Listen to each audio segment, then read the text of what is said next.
Hi, my name is Jinx, and in case you can't tell, I'm a transgender woman. The flag's probably a dead giveaway. For those that already know me, thanks for stopping by my video, and for those that don't know me yet, please stick around to the end. Maybe you'll learn something, and it's great to finally meet you. Today I want to discuss a very strange phenomenon, and that phenomenon is, especially on the right, people who seem to claim or believe or think that being transgender is a mental illness. It's not. It's not, and it really never has been. However, let's discuss that in a little bit more detail.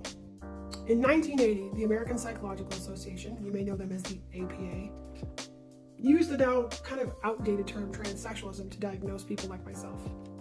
In 1994, that term was updated to gender identity disorder, where it still fell under their category of mental disorders, as stated in the DSM. Fast forwarding to 2012, after the culmination of years of research and much better understanding. Now, mind you, that's 32 years of research and better understanding.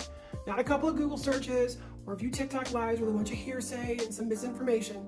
This is 32 years of dedicated research by the American Psychological Association that they then changed in 2012 and announced that it would be called gender dysphoria. That would be the new term to identify the distress that some transgender people feel with their gender incongruence. Now, mind you, not all transgender people have gender dysphoria or experience gender dysphoria. Matter of fact, roughly or less than half of transgender people have reported actually having a gender incongruence that caused them to have a dysphoria.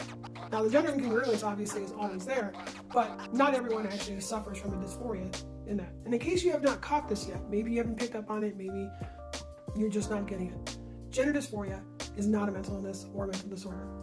At best, according to the DSM-5, it is a behavioral health condition that, if left untreated, can become a mental illness or a mental disorder.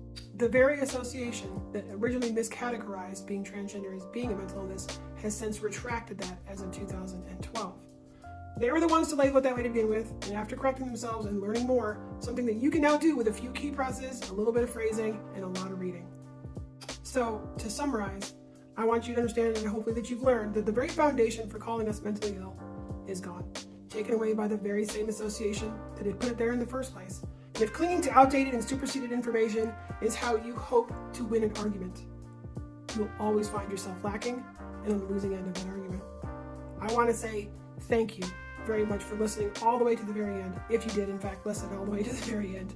And I don't understand why so many trans people get so angry when you decide that you know more than the trans people you hurt with easily corrected and willful ignorance. Thank you for coming to my TikTok. Have the day you deserve.